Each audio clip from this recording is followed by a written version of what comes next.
son pays.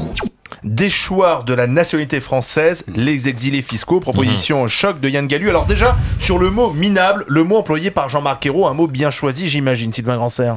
En tout cas, il exprime sûrement tout le sentiment tu pourrais de le beaucoup dire, de ça monde. Dire c'est minable, oui. Après, il dit pas directement Depardieu est minable. Il dit que l'attitude de Depardieu est minable. D'abord, je crois surtout que le Jean-Marc Ayrault est peut-être vexé de voir que quelqu'un comme Depardieu, qui était un soutien officiel aux candidatures de Mitterrand, puis encore du PCF, même d'un candidat vert, de voir que ce type finalement leur a échappé. Après, effectivement, on peut pas dire que ce soit quelque chose qui honore Gérard Depardieu, qui effectivement est plein. Souvent il est souvent plein d'ailleurs, mais il est plein d'argent, il est plein de thunes, il sait plus quoi en faire de son argent, il s'en vante, il le dit.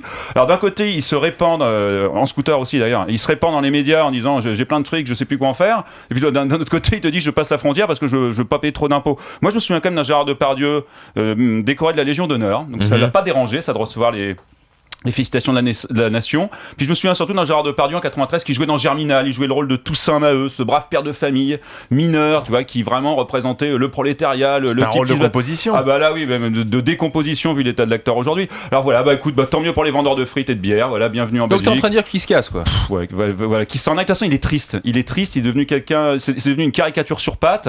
Ça fait quand même un bout de temps qu'il n'a pas été performant en tant qu'acteur. Quand est-ce qu'on parle de lui? Quand il est bourré, quand il se bagarre, quand il pisse dans les avions. Enfin écoute, franchement, on a une espèce de Lady Gaga de 150 kilos là.